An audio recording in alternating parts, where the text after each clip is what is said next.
Welcome to The Point of View. This is your favorite current affairs show here on Channel 1 television. On The Point of View, we pick the right topics, get the right guests, and ask them relevant questions on issues that matter to you. We have a very grave show for you today because on the 28th of February, which was the last day of last month, Saturday, the US and Israel began a series of attacks against Iran.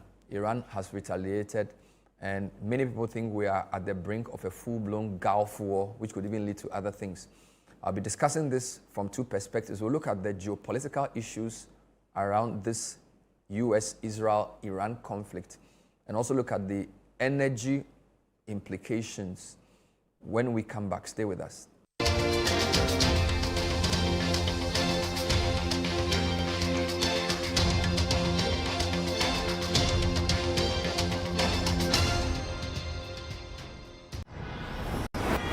What does it take to be Ghana's most useful technology company?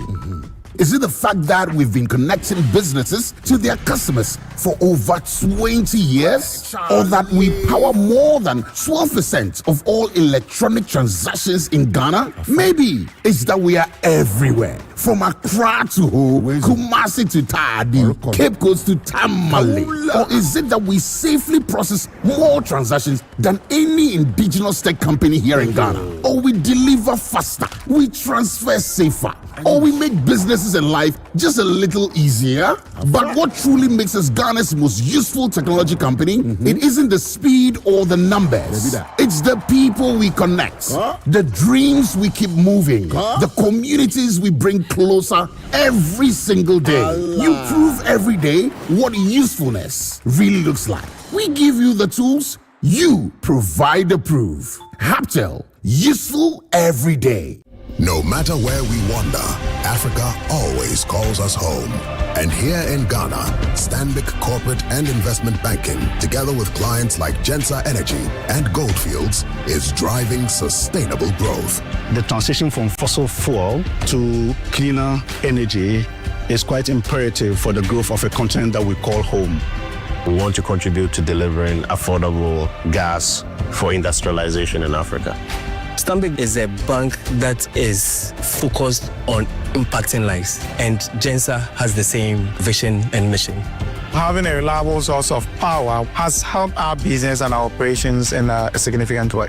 At Stanbic Bank, we bring businesses together, empower communities, and invest in the next generation. Stanbic Corporate and Investment Banking, driving growth, creating impact.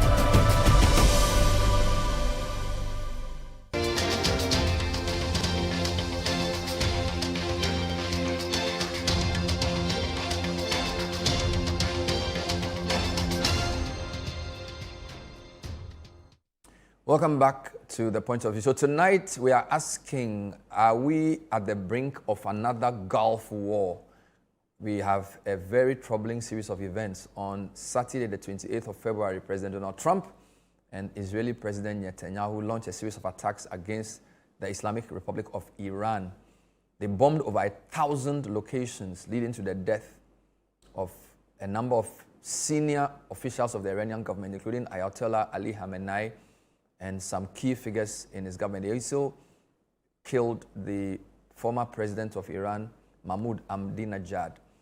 The Iranians retaliated by attacking parts of northern Israel and significantly attacked some bases in the Gulf region where US has multiple military bases. I'll be speaking to Professor Vladimir Nchedanso to put this in global context for us, what this means and how the end game will be. Later on, within that same area, about 20% of the world's oil production moves through a small 30-kilometer strait called Hormuz. That same area produces a lot of natural gas and oil. What are the implications of this type of conflict on global oil prices and the world economy? Abbas Tasunti is head of the economics at MPA. He will speak to us as well. Before I speak to my guests, I'd like to show you a few maps so you understand where we are. So there are three. As of Sunday, this was the way the conflict looked like.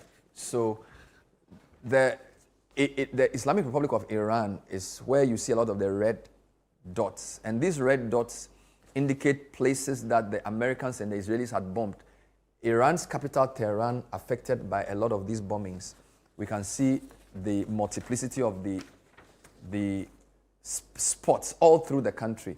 This has increased in terms of the bombings, all right? Now, what is key is that the U.S. is very far away from here, but the U.S., as we've been told, operates on the principle of military bases with countries that are close to it. So from as far up here as Egypt, there are military bases, Turkey, military bases, a couple in Syria. Then you have a number in the Jordan area, Lebanon, all through to Saudi Arabia. They have military bases as far down south as Oman, UAE, which has Dubai, Abu Dhabi, Qatar, Bahrain. So the US is not physically close to Iran, but because of the location of these military bases, has been able to launch attacks against Iran from these bases. President Donald Trump told the world that he was aiming at regime change. And so in the first wave of attacks, the Iranian leadership was wiped out. Indeed, we know that Hezbollah, which the US accuses of being affiliated to the Iranian government, Hezbollah being based in Lebanon, has also had some of its people attacked, as has Hamas.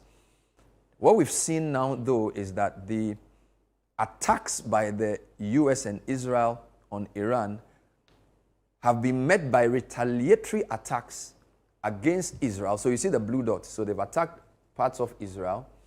And some US bases in these Gulf states, which are known as economic powerhouses, they are part of the Gulf Coordinating Council. And it's becoming three issues.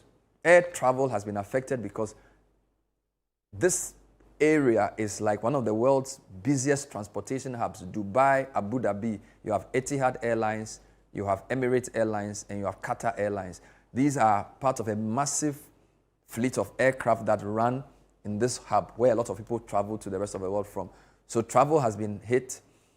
Now, energy installations, because Saudi Arabia has the world's largest oil company, Aramco, some major energy installations have been hit or shut down on a precautionary basis. Let me show you in the next chart the way the casualty looks. So as of 9 a.m. this morning, everywhere you see blue is where casualties have been recorded on the Iranian side. So Iran, according to the Red Crescent, has lost 555 people in Iran.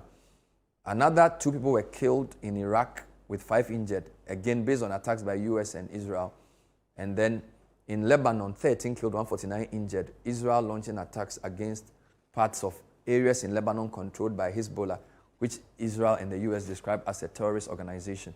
You notice the red dots are a lot more because these dots show where Iran has chosen to respond.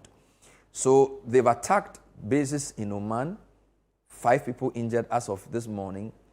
UAE, which of course Dubai, the world's busiest airport, is located, 3 have been killed, 58 injured. Indeed, we've spoken to a Ghanaian blogger who was in Dubai when one of the missiles fell, and he narrates the horror of seeing this happen very close to where he was sleeping.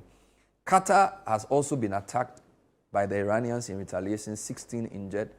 Bahrain, 1 killed, 4 injured. Kuwait, 1 killed, 32 injured. Indeed, the Kuwaiti Defense Forces say they accidentally shot down a U.S. air jet fighter. I think 3 of them. We understand so far 4 Americans have been killed. This is updated to 4. And of course, the Iranians have also attacked bases in Jordan and Israel. So this is the state of play. So whereas it's a war between 3 countries, you have about 8 other countries. I think the next map shows this better.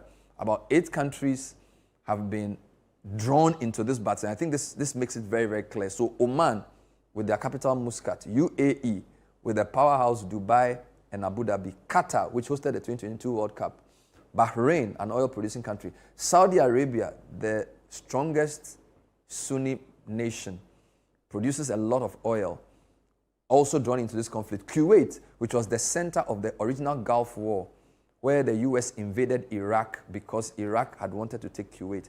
And by the way, we know that Iraq itself was backed by the Americans in the 1980 to 88 war fought between Iraq and Iran. At the time, the Americans were in love with Saddam Hussein. They later fell out because don't forget that the Iranian revolution had brought the Islamists into authority, having overthrown the Shah. So America's history is very checkered. Prof will explain a lot of that to us. Iraq has been drawn into this, Jordan as well, all the way through Cyprus. Why Cyprus? Because the UK also has a military base there. Although UK hasn't really joined the attack, they've been drawn into this. So there's a British military base in Cyprus that the Iranians have hit. Lebanon has been hit by the Israelis and Israel as well. So from as far north as Cyprus, all through to Oman. Now the big question I'll ask Professor Nchidanso is, what should the Gulf states do? They are known as havens of peace. They are being drawn into a war because they are hosting US military bases. If they keep quiet and Iran keeps bombing them, already a lot of countries are removing their citizens from the Gulf states. Travel is based on stability. What will the Gulf states do? What will be the end game? Does Iran have what it takes to continue fighting with a lot of its leaders having been killed, with over 1,000 locations from Tibrit in the north all through to Chabahar down south being bombed? So these are the issues we'll be dealing with. Let me start by showing you a short video that Akosia did. She spoke to, Akosia Ocho is our president correspondent. She spoke briefly to Zion Felix in Dubai when one of the missiles fell, and he describes the horror he saw. So I am in Dubai right now. I got here around February 10. I came for a group tour and also for personal tour and meet Ghanaians over here. So I was to leave here on 28th February around 2:30 p.m. from Dubai to Stansted in London. And then after checking everything, I was told that we board around 1:30 p.m. on Saturday. So around 2 o'clock, we had emails that they've rescheduled the flights from the 2:30, 2:45 to 2 hours later from the original scheduled flights. So around 4 p.m., I saw a lot of people checking the board inside the airport, Dubai airport. And when I went there, I saw that most of the flights had been cancelled. So we went to the counter, I think gate A9. We went there to ask what's next for us. And when we got there, they gave us voucher, which gave us transportation, airport pickup to hotel accommodation. In fact, Emirates gave us 5-star. Well, gave me. Let me talk about myself.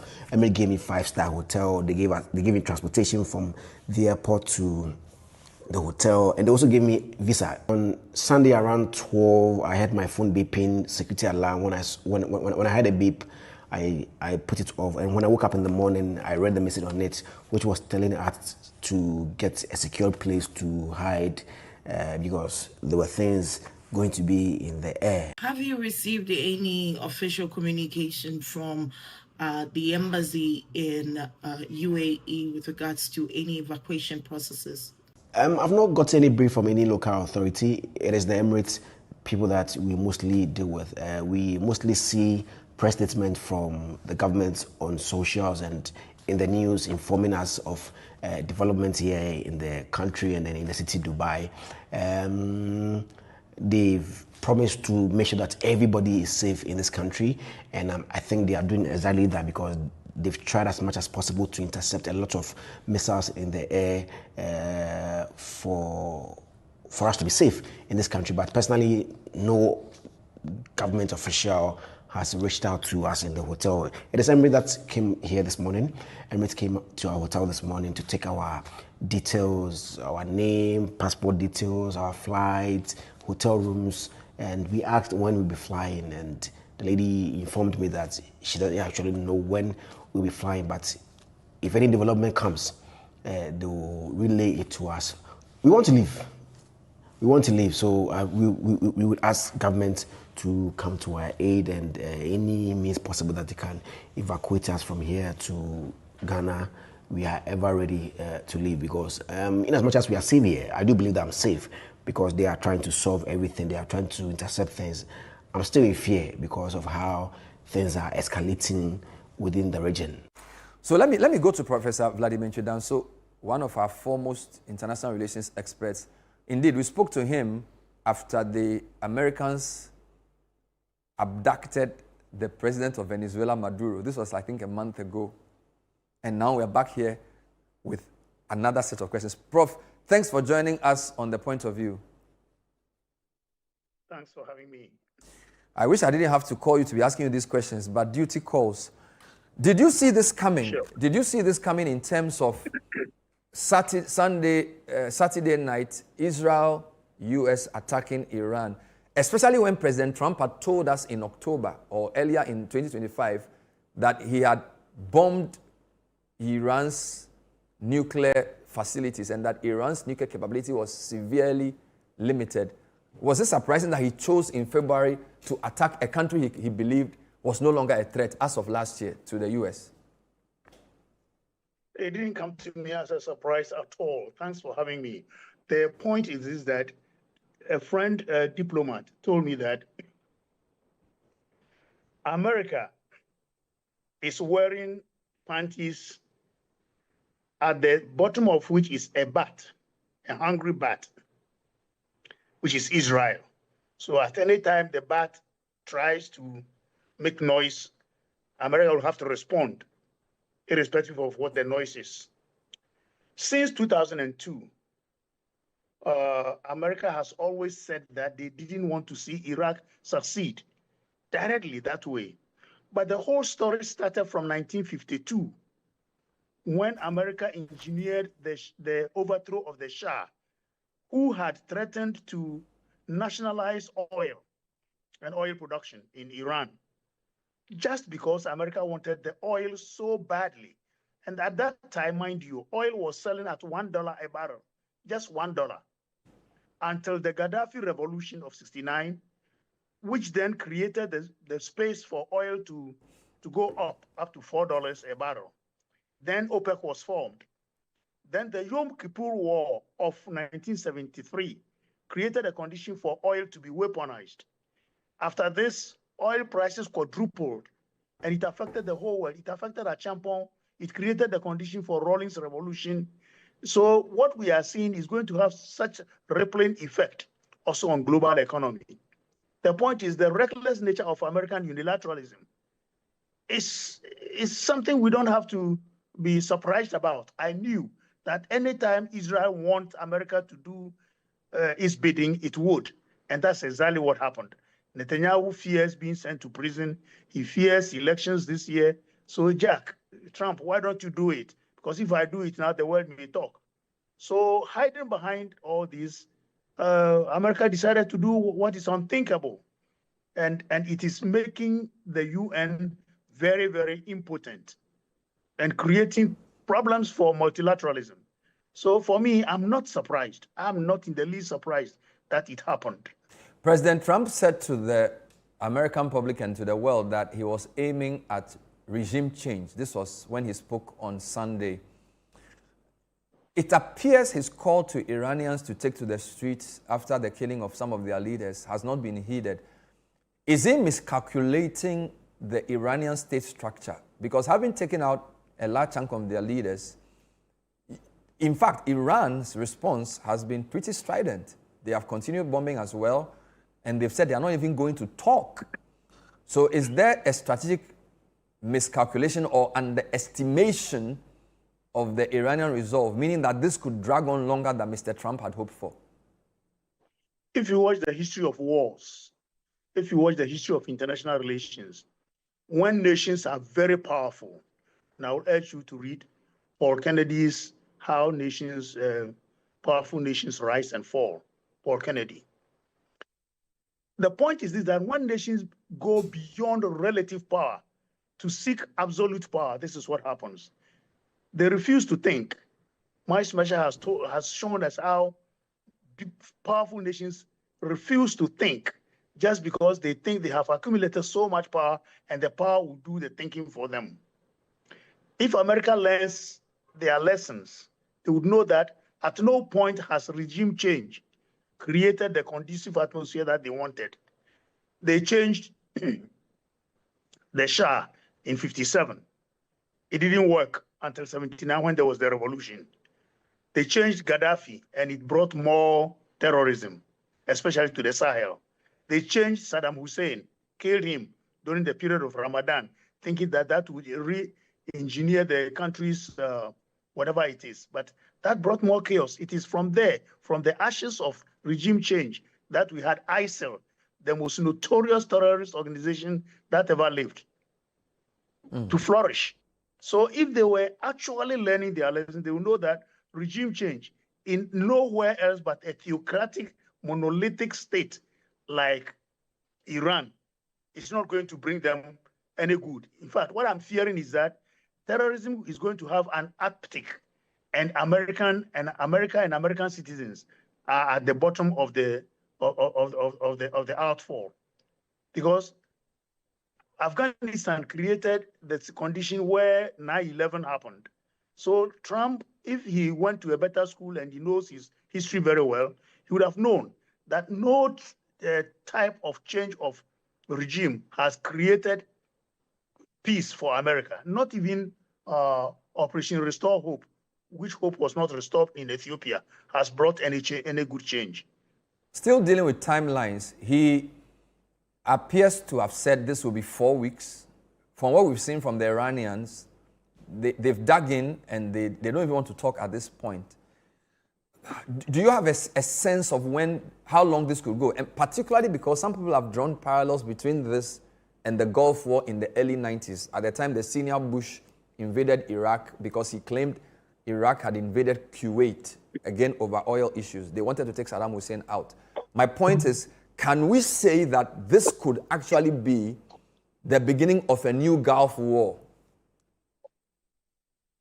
Well, it depends on 3 things. Number one, it depends on how resilient Iran could be or how much stocks they have for their missiles and their drones. And see, they are handicapped in the sense that more than about 90 billion of their foreign exchange has been frozen in foreign banks. And there are sanctions on them.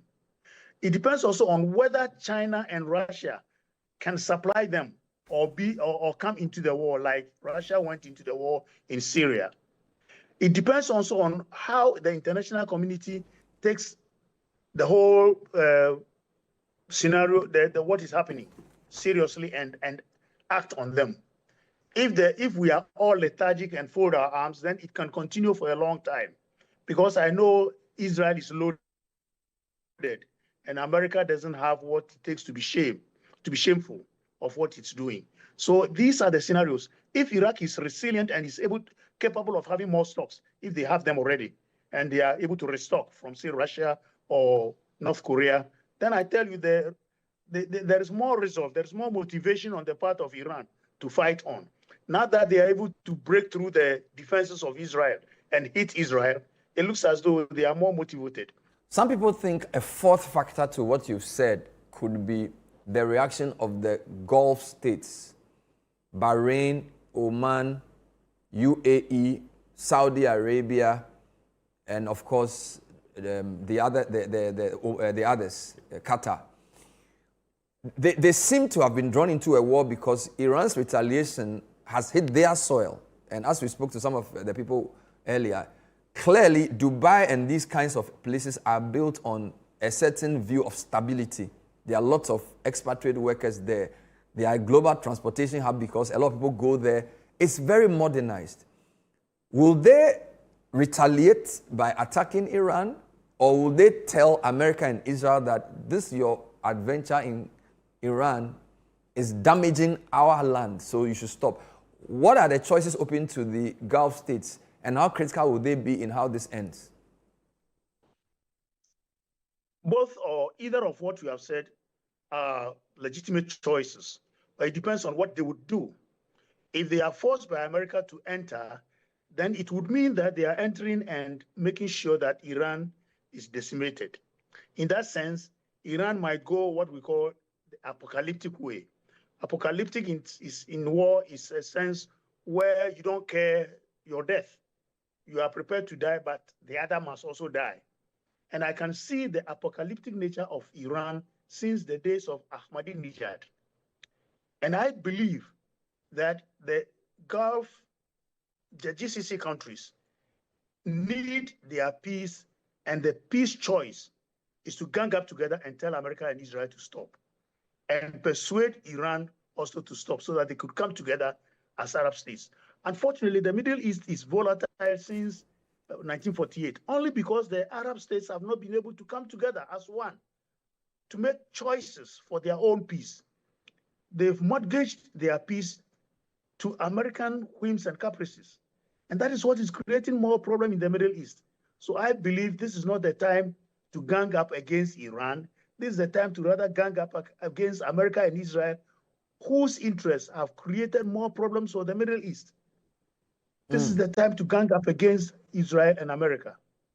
Your third possible factor, when you said how long this could go on, was what Russia and China would do. Russia is already in a war against Ukraine. You mentioned they were involved in Syria. Of course, now Assad has been taken out. How do you see Russia's appetite for entering this? And also China, because we're told that a lot of China's oil comes through the Strait of Hormuz, which now is a no-go zone. So China needs its energy, and in a way they are indirectly affected by what happens to Iran. Because don't forget, Venezuela's oil was largely going to China, and the Americans took out Maduro. Now, a lot of oil that China depends on comes from Iran. This is certainly going to affect China as well. How do you see Russia and China's posture about this in terms of waiting it out, direct engagement, or indirectly supporting the Iranians with weapons and intelligence? I do not think either of them has a motivation or interest to involve themselves directly. That would sound a little undiplomatic, a little weird. But in their hearts, they will be supporting Iran. So they may find a tacit way of trying to supply, I believe. They find a fine way of trying to supply stocks.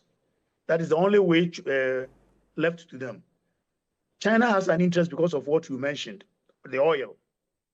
And Russia has an interest because of at least opposition to Western domination of global issues and geopolitics.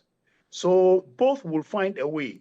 And I believe North Korea might join one way or the other, not directly also, but finding a way of supplying stocks, intelligence, and everything from these three countries will be, in fact, the satellite will be seriously used, and intelligence will be of great use to the Iranians. I have two more points for you, Prof, before you go. What are the possibilities that this could escalate into a full-blown world war? Don't forget, January we had Venezuela. Already there's a massive challenge with Cuba, with what the Marco Rubio has been speaking about them, himself being a Cuban expert as U.S. Secretary of State. And now you have March, Iran. I mean, nobody begins a world war by saying, I'm going to fight a world war. But if you look at the trajectory of events since the beginning of this administration of the U.S., is a world war a realistic possibility? As for possibilities in war, they are always there, because an innocuous situation can trigger a bigger war. The battle lines are drawn already from time immemorial, and everything points to the fact that every other nation is preparing for war one way or the other. So it depends on how the politicians restrain themselves in the rhetorics and in actions or inactions.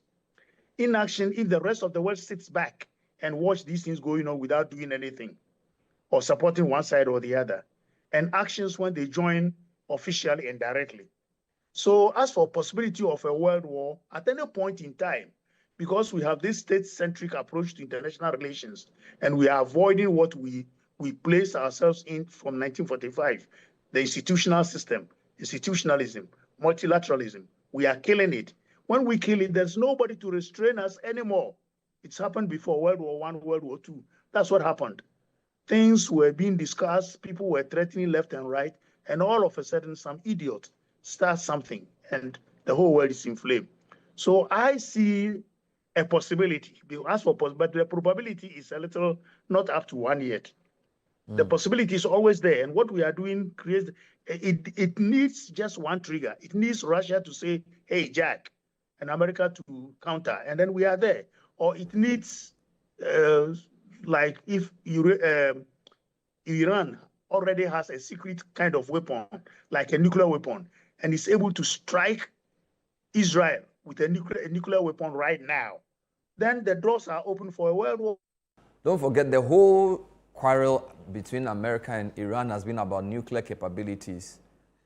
And I think that the point around the number of countries with nuclear capabilities becomes more serious. We do know that India and Pakistan did some skirmishes a few months back. North Korea is suspected to have nuclear weapons. Israel certainly has. And of course, the US is the only country to have used a nuclear weapon in a war. How scared should we be? Because a lot of people may not have been alive when the Hiroshima and Nagasaki were attacked with a nuclear weapon. But how dangerous are nuclear weapons? And what would that portend for the world were any of the factions willing to go that far? Look, if anybody is interested in how far we are close to doomsday, just check how much each of these countries you've mentioned have in stock in terms of weapons that can destroy the world. The display China made on their Independence Day should be a pointer to the fact that if any country has half of that and they stake themselves up for war, then there's no part of the world that will be left. China has created what we call the sun on earth. The power of the sun is in the hands of China now. That they can, look, the sun is 93 million miles away from us, and how do we feel it? So if somebody can create that power close to us on earth and turns it on to any part of the world, it's burnt off completely. Don't forget already about the nuclear weapons which we have. The atomic bomb that was used in Hiroshima, we have created more powerful ones of late. These countries you were mentioning, India, Pakistan, and North Korea especially, has more powerful ones. They are Hwasong 14, which they demonstrated and caused Trump to go and negotiate with Kim Jong-un, should inform us that countries have what it takes to destroy the world. And that is what we should be worried about. Let's pray. We have stockpiles that can blow the world away, in fact, destroy the world completely. Let's pray it doesn't get there. Thank you for your insight, Professor Vladimir Chidanso. Always a pleasure talking to you. Thank you for having me.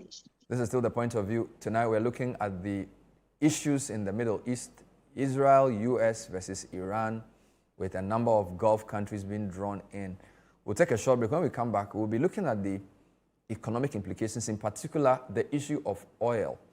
That zone produces a lot of the world's oil. Already, world prices have started going up, and gas prices in Europe have gone up close to 50%. Abbas Tasunti is with the MPA. He'll be telling us how prepared Ghana is if there were to be any shortages or price adjustments occasioned by the conflict, and how we will be able to survive it. Stay with us.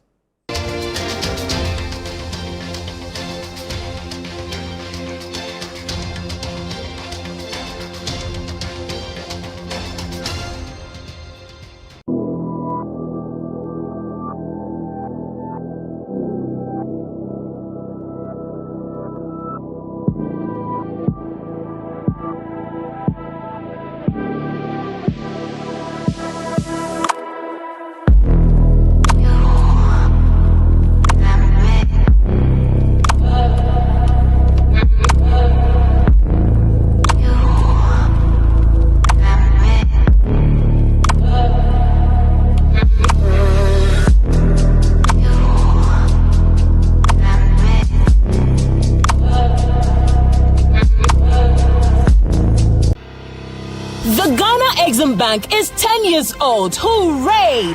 And to commemorate this milestone, the Ghana Exim Bank is hosting a two-day international conference on the theme, A Decade of Enabling Export Trade and Industrial Transformation, Resetting GEXIM for the Next Frontier. The event takes place on the 25th to 26th of March at the Kempinski Hotel, Gold Coast City, 8 a.m. each day. President of the Republic, His Excellency John Dramani Mahama, will perform the official opening of the conference. Special guest and speaker, Honorable Elizabeth Ofosue-Jari, Minister for Trade, Agribusiness and Industry. Conference host is Honorable Sylvester Adina Mensah, Chief Executive of the Ghana Exim Bank. For inquiries, call 0208-541-480 or visit eximbankghana.com/conference to register. Media partners: Daily Graphic, Media General, The Multimedia Group, City FM, Radio Gold and Channel 1 TV. And knowledge partners include IFC and SME Finance Forum.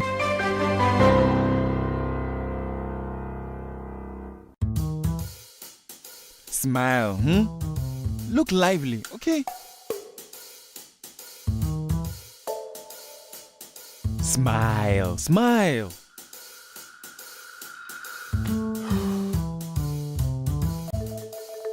Is the money too small? A bad stomach ruins your day. Don't let it. Take Gastrone, your most effective antacid for the relief of symptoms of peptic ulcer, heartburn, gas pain, flatulence, and indigestion. Hey guys, what are you waiting for? Let's go, let's go. Mwah. Can you bring down the smiles more? Gastrone, effective relief from stomach discomfort. Manufactured and distributed by NS Chemist Limited. This advertisement has been vetted and approved by the FDA. My line of work, a confident smile is everything. Kale Charcoal Toothpaste keeps me on top of my game and ensures my smile is always radiant and bright. With the tiring nature of my job, we spend several hours under the scorching sun.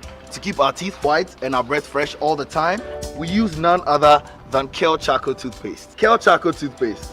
You're on a Kessie and in a kit one. Samayo Kendini, and who be here? Symmetra Sapapadia to a mammy mouthful. Kale Charcoal's natural ingredients, and a bomb is so buying, and manis ring, and a sans of Mama Hoto so it will beg you. Kale Charcoal Toothpaste. Choose Kale Charcoal Toothpaste for anti-cavity, whiter teeth, and fresher breath all day. Available in 80 gram and 150 gram. Grab yours today. Kale, happy smile. This advert is FDA approved.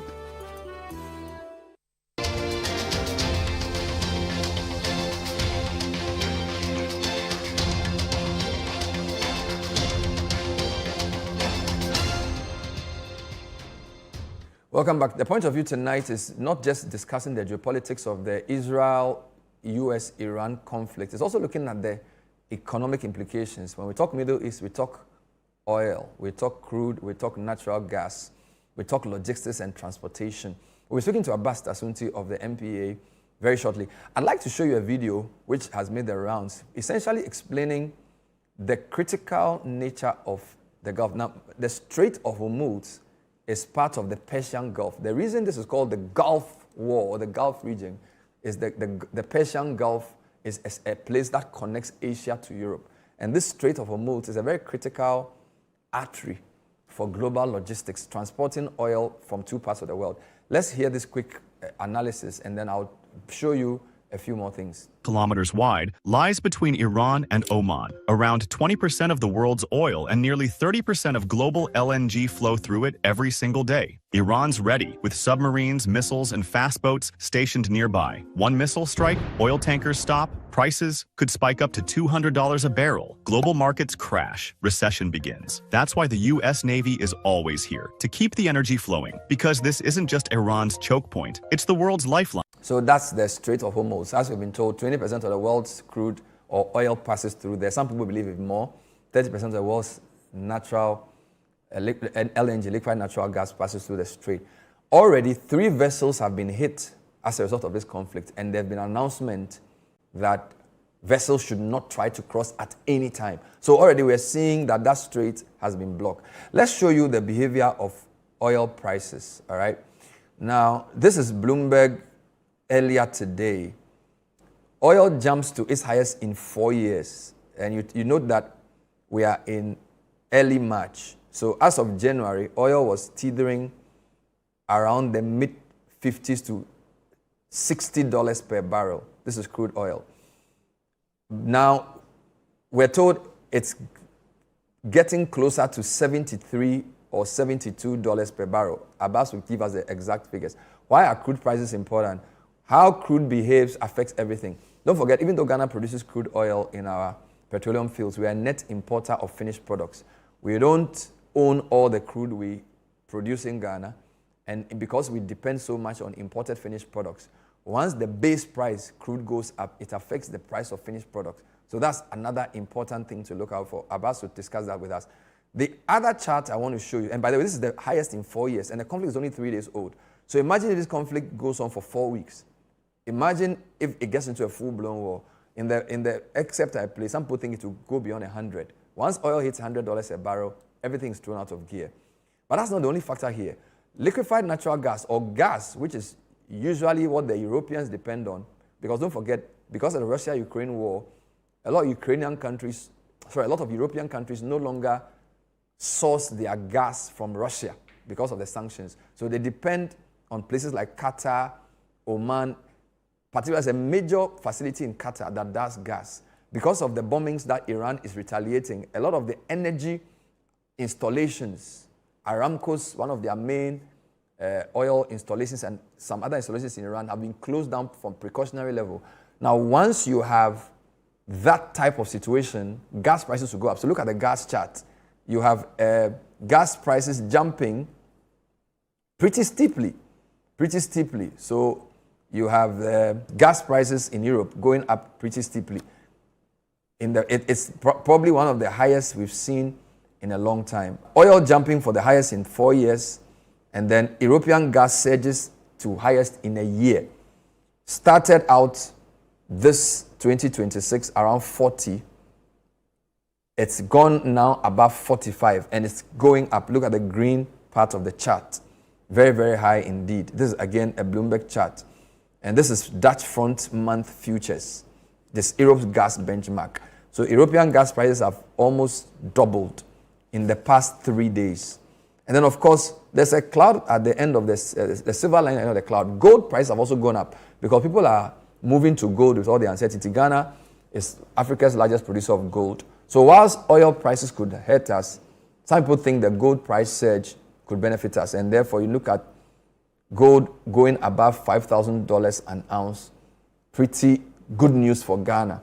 Of course, if you export your gold to the Middle East and the Middle East is having crisis, it could affect even the ability of people to buy your gold. Let's talk to Abbas. Thanks for joining us, the head of economics at the MPA. Abbas, is that the right title? Economic Regulation and Planning. Wonderful, Economic Regulation and Planning. In your scenario planning, is war one of your factors when you do your analysis every morning before you present to either your boss or the president? Is war a factor in any of the things any of the scenarios you model? Yes, so geopolitics is always one of the things we look at when we are monitoring prices because it's one of the factors that always drives prices up sharply. So every day as we monitor the world market, we always look at geopolitical issues. And in fact, we've been monitoring this issue for some time now. If you remember somewhere in December when President Trump told the Iranians that help is coming soon, the markets have been anticipating that something like this will happen. And so every time we monitor the world market, geopolitics is one of the things that we always look out for. How do you interpret the current prices of crude? The Bloomberg chart shows us close to $72 a barrel, moving quite steeply higher than the 55 or 56, 60 that it was a few weeks back. How steep is the rise and how concerning is that from an energy analysis perspective? So it is concerning because for some time now we've seen prices in Ghana fall at the pumps. And this was mainly because we saw the world market prices come down. And also our exchange rate, as we know, has been doing well. So that has led more price at the pump fall. But if you've observed, we've seen prices rise for the past 2 windows. In fact, the last window of February and the current window we are in, prices are expected to rise. And this has been because of, again, this war that the market has been anticipating. Then the checks that we've done, or the numbers show that between January and February, the price of crude oil, for example, rose by $10 per barrel because of this risk that the market was pricing in. And so that has led to our price go up here in Ghana as well. So prices going up is always something that we are concerned about because we prefer stability in prices, and any issues that affect supply in geopolitics is always one of them. It leads prices up, and consumers will always complain about this. The analysis suggests this is the highest in 4 years. So according to Bloomberg, oil jumps the most in 4 years. And this is just day 3 of the conflict. So if this continues for another month, how do you see the situation? What are the scenarios you're looking at? Of course, it's just a 3-day war, and already this is the highest in 4 years. So imagine if it goes on for a month, what are we going to be seeing? We are hoping it doesn't get there. But the issue again is that if you remember, exactly 4 years ago, Russia attacked Ukraine and prices shot up sharply. And that is why the news is that this is the highest in 4 years. After they rose to their peaks sharply in 2022, they came down, they started coming down. The thing is that one thing about war is after a while, the risk gets priced into the price. It gets priced into the product price, and therefore the price will definitely come down at some point. So the Russia-Ukraine war, we all know, has still been ongoing. Prices went up sharply when it started. After a while, it started dropping again because the market will always find a way to survive. And so we pray that this particular war does not extend beyond the month, like you are saying. But if it does, the thing about the market, like I've said, is that the market will always price it in. It will not continue rising. It will peak at some point and then start falling because there are measures in place that the world will always find and will bring in to bring stability to the market. You know, for example, the strategic petroleum reserves that the US and the IEA member countries keep. Whenever supply on the market, the global market starts dropping, they will release them. Another thing that will happen is that OPEC members will begin to produce more to make up for the shortfall that we have. You know, they have their quotas for production, and they do this because they want to keep price at certain levels. But where there's a shortfall on the market because one of their members is not producing, and in this case, if Iran's products are not coming to the market, then the OPEC countries will definitely have a meeting and then look at producing more. Saudi Arabia is always in a position to produce more than they are doing now. So the markets will always adjust after some point. We will not see price continue to rise forever. Ghana has oil, and therefore when prices go up, some people believe it shouldn't be a bad thing because we will benefit from high prices.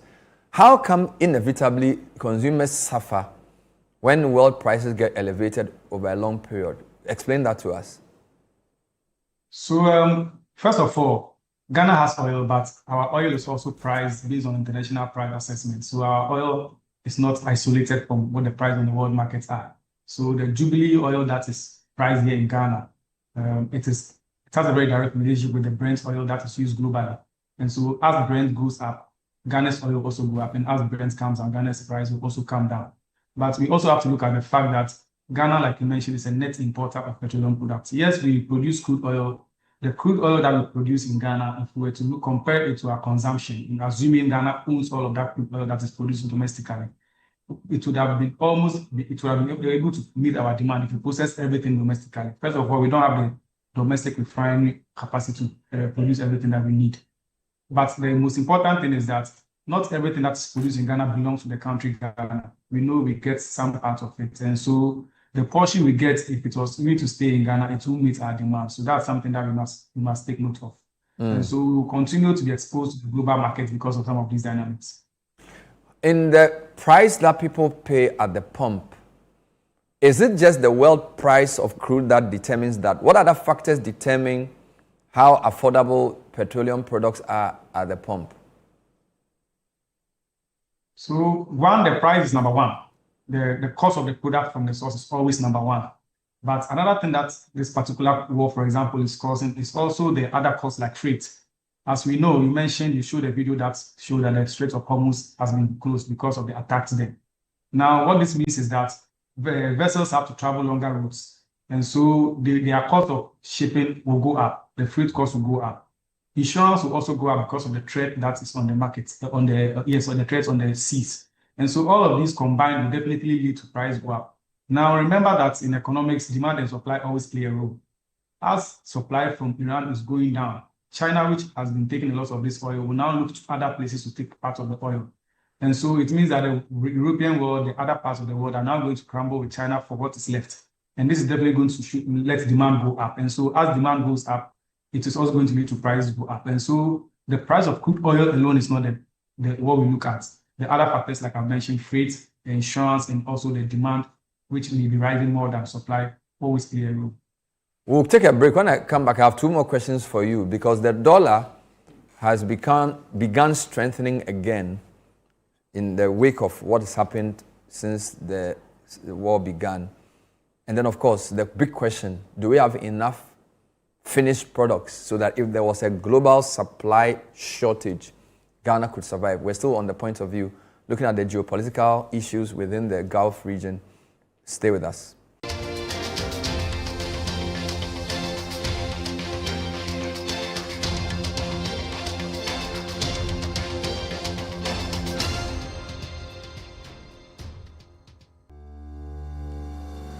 For the past 15 years, St. Thomas Eye Hospital has been setting the pace in Ghana's eye care landscape. In 2011, we became one of the first hospitals to introduce modern phaco surgeries, commonly called laser cataract surgeries, to Ghana. In 2013, again, we became the first eye hospital to start advanced retina detachment surgeries, macular hole surgeries, and other complex vitreoretinal procedures using the MIVS surgical approach. This year, we have set a new pace in glaucoma care with the launch of our advanced twin-star SLT-YAG combo laser, giving the glaucoma patients enhanced options in managing their conditions. We are a premier ophthalmic group practice with 11 specialist eye surgeons working together and leveraging technology to advance eye care in Ghana. We have 4 branches in Accra, Tema, and Kumasi. You may call us on 024-686-6580 or visit our website at www.stthomaseyehospital.com. St. Thomas Eye Hospital, providing excellence in eye care. Welcome to Malcolm, where shopping is a musical experience for all generations. Grannies, let's roll it back. Malcolm Ghana, we did for you. Malcolm's got it all for me and you. Sizzling discounts, we tear up by a distance. Bring back home the experience we did for you. Life made so easy peasy, lemon squeezy, shopping made easy. Sometimes money day, sometimes some way out of pocket. We got you everywhere, everything, we got it all right here. Malcolm season. The price is right. The price is right. The price is nice. The price is nice. Fresh with the vibes, unbeatable. If the price they fight, if the price they fight, come for the views. Come for the views. Come for the likes. Come for the likes. Everything you do want under one roof. Even come for the ride. Oh yeah, come for the ride. Number one stop shop, number one. Your number one stop shop, Malcolm. Your number one stop shop, number one. Your number one stop shop, Malcolm. Malcolm Ghana, we did for you. Malcolm's got it all for me and you. No matter the generation you belong to, Malcolm is where Ghana shops. Bring back home the experience we did for you. Bring home the experience.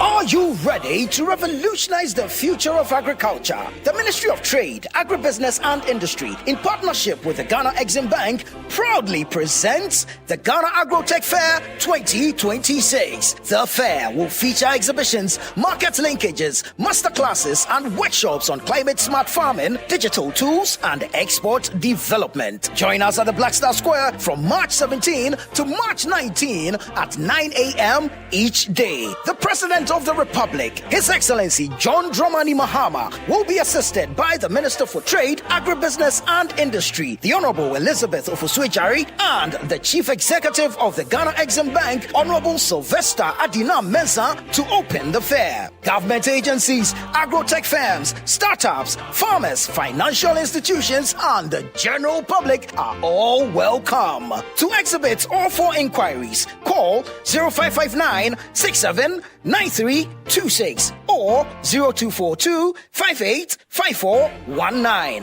Ghana Agrotech Fair 2026, transforming agribusiness through local innovation and technology.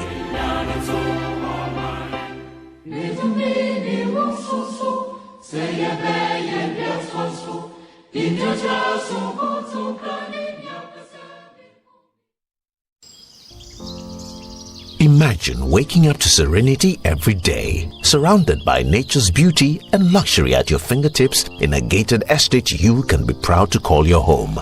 Welcome to Western Villas, located at Eyewitness, where our stunning homes redefine elegance. At Western Villas, each home is a masterpiece, from swimming pool, gym, playground, beautiful landscaped gardens and private balconies, making every day feel like a retreat. Reserve Western Villas 3 or 4 bedroom luxury gated homes at Ayimensah with just 5% deposit between now and 31st March 2026 and get up to 2 free serviced plots today. We also have limited executive plots for sale at Katamanso and Chopoli at attractive prices. Call us now on 0536 502295 or visit www.westernvillas.com for more information.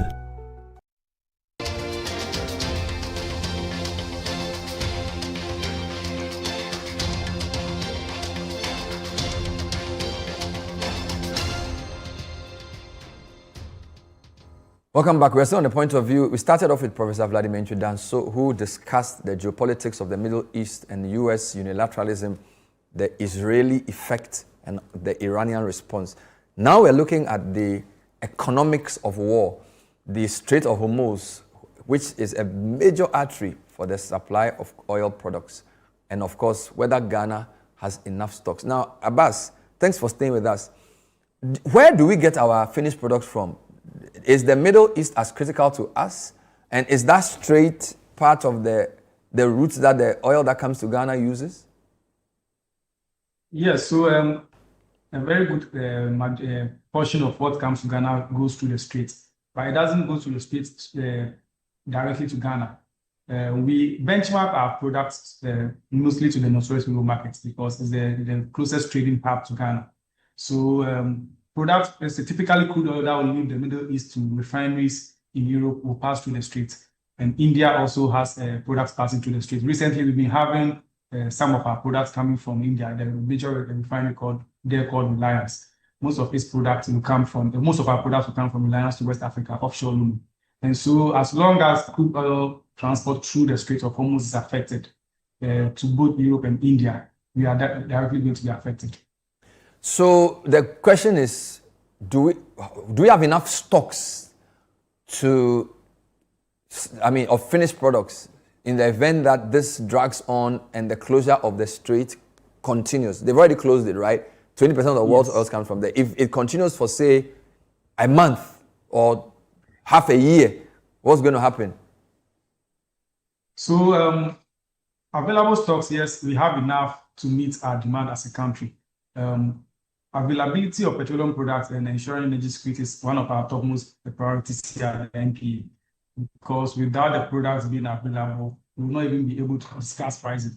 And so product availability is something that we always do. And so what we do is we have a plan to ensure supply, both for imports and for domestic supply. Let me start with the domestic supply. We have our refineries producing. Central Oil Refinery is producing every day for the past since June last year. They've been producing consistently, and they meet about 30% of our demand. The Atuabo gas processing plant, for example, has also been producing LPG and putting on the market. We've seen our domestic refinery Tor also undertaking something around maintenance, and they are almost done with that. They'll be joining and also producing. So the two major refineries, Tor and CN2 together, can meet about 50% of our demand. And in addition to that, we are based on our import plan. We have cargoes that are supposed to also continue to be started at the end of May. We always plan our imports on a quarterly basis. I mean, to the end of April, we have our imports plan on a quarterly basis.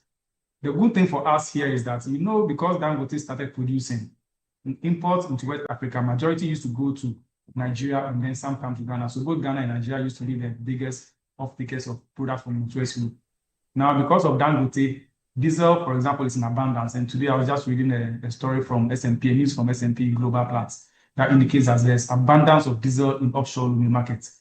And so in terms of supply, and then mostly these products come from Lumi to Ghana after they have come from the Northwest Europe. So we have abundance of cargoes scheduled to discharge into Ghana. None of the cargoes that have confirmed delivery based on our imports plan have said that this war is affecting their ability to deliver based on schedule.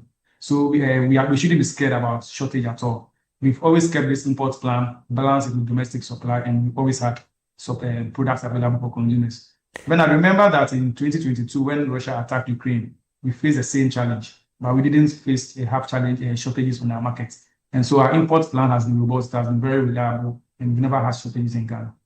What about price adjustments? The US dollar has begun to strengthen slightly.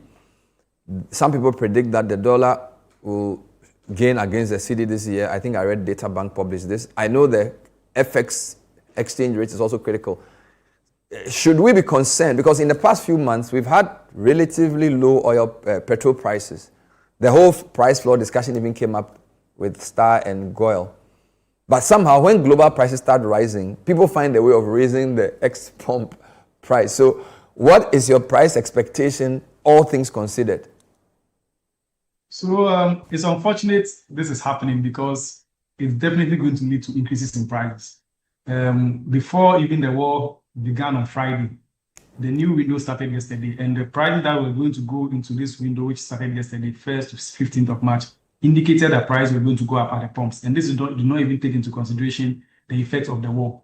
And that, like I said earlier, the past two windows, we've seen prices go up because of rises on the world market. The exchange rate also has not been as strong as it used to be. It's depreciated marginally. So if, like you said, the US dollar strengthens further against the cedi, then the combination of the US dollar strengthening and the Ghana cedi, and the oil prices going up on the world market means that we are going to see our prices go up further at the pumps, and that's something we are not happy about.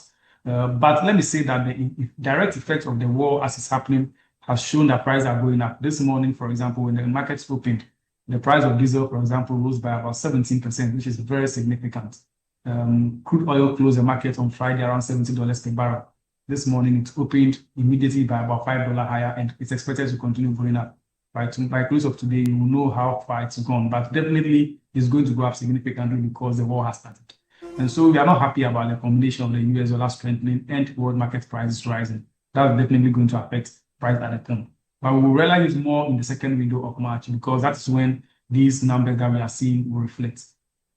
But your big headline for today is that Ghana has at least a month and a half of both diesel and petroleum, super premium motor spirit. So there should be no immediate jolt in supply. And there's also a number of vessels ready to discharge. So in terms of availability, you are not concerned yet? Not at all. Not at all. In fact, when some saw our announcement that we have about 5 weeks and about 7 weeks of petrol and diesel, some are saying it is too small. Yes, if you compare it to what the likes of the US and China do, that is very small. But I think we have to put this into a certain context. If you look at the oil we can store as a country, the maximum we can go right now based on our available storage depots is 8 weeks. In fact, we got to know this because a few months back when Central started producing actively, most of our tank imports were not being sold onto the market. Central was going to the market. And our tanks got full. When the tanks got full, the stock levels could last us for only 8 weeks. So the reality is that we can't even store up to 9 weeks. But the most important thing is whether we have a plan to ensure that we always augment what we are consuming. And so the domestic production, the import plan we have always ensures that as we deplete or as we consume from the tanks, we are replacing it immediately. And so discharge is happening on a daily basis. We hardly have a day when the discharge facility is free. It's only free when we are doing maintenance. And for example, as we speak, maintenance is completing today at the facility. It started on Saturday. And immediately tomorrow, another vessel is going in to start discharge.